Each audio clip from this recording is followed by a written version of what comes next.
अस्सलामुअलैकुम दोस्तों, क्या हाल है? ठीक हो दोस्तों? तुसी चैनल वेख रहे हो जंग गोट फार्म ते अज असी तुहानू हर अपडेट जिहड़ी है ना वो तुहानू देवांगे जिहड़ी असी खुद ये तरीका कार करते हैं। कोई भी साडी वीडियो सी ना उस वीडियो दे विच असी तुहानू पहले वो तरीका खुद आजमाइने हैं, चाहे वो फसल दे बारे है, चाहे वो जानवर दी बीमारी दे बारे है, चाहे जिस टॉपिक ते भी है ना।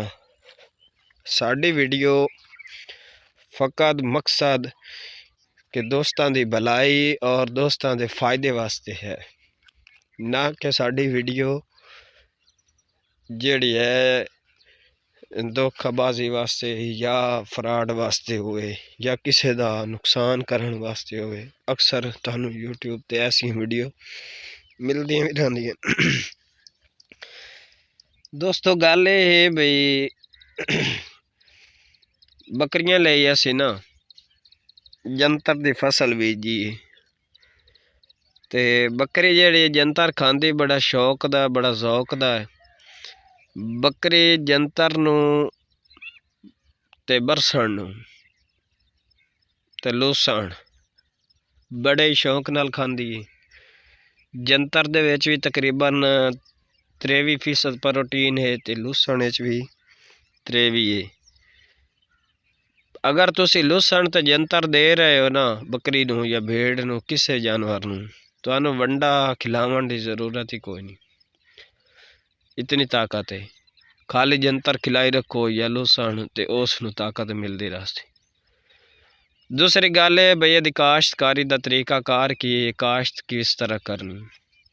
ऐ साडे को जमीन आई एक कनाल, पहले इत्थे बारिशां वगैरह आंदियां रही, असी एदी बिजाई की बीज सट के तो असी जेड़ा ना ट्रैक्टर नाल वाही, लेकिन वो बारिश आई एक दिन दो बाद उतो जमीन सख्त हो गई, करुंड हो गई। वो हट के एक दो पौधे चार नजर आन, वरना बी निकलिया ही कोई नहीं।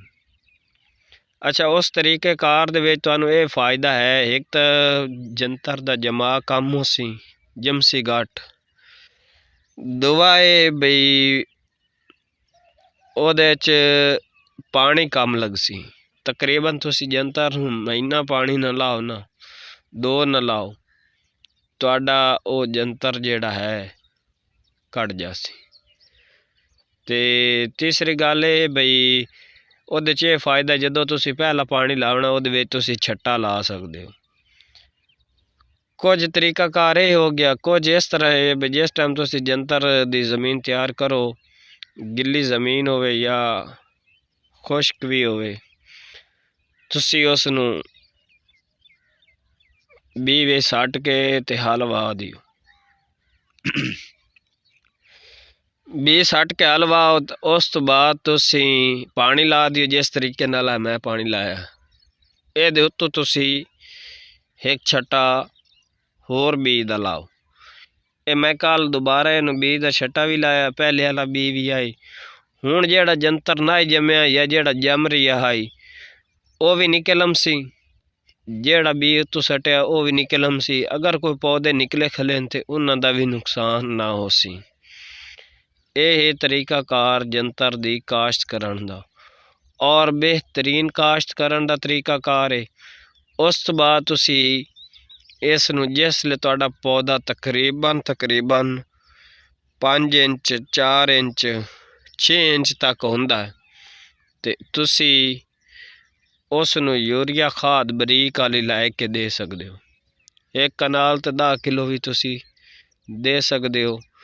10 किलो अगर इस असी तीसरे पानी ते या दूसरे पानी भी ला सकते हैं, तीसरे ला दईए, साडा ये बकरा ही तक जंतर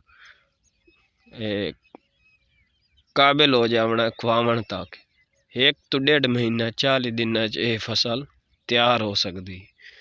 अगर इस दी तुसी केयर करो, बर वक्त पानी लाओ, खाद देवो। अगर वीडियो अच्छी लगे तो वीडियो लाइक भी लाजमी करना है और कमेंट से अपनी राय भी दस।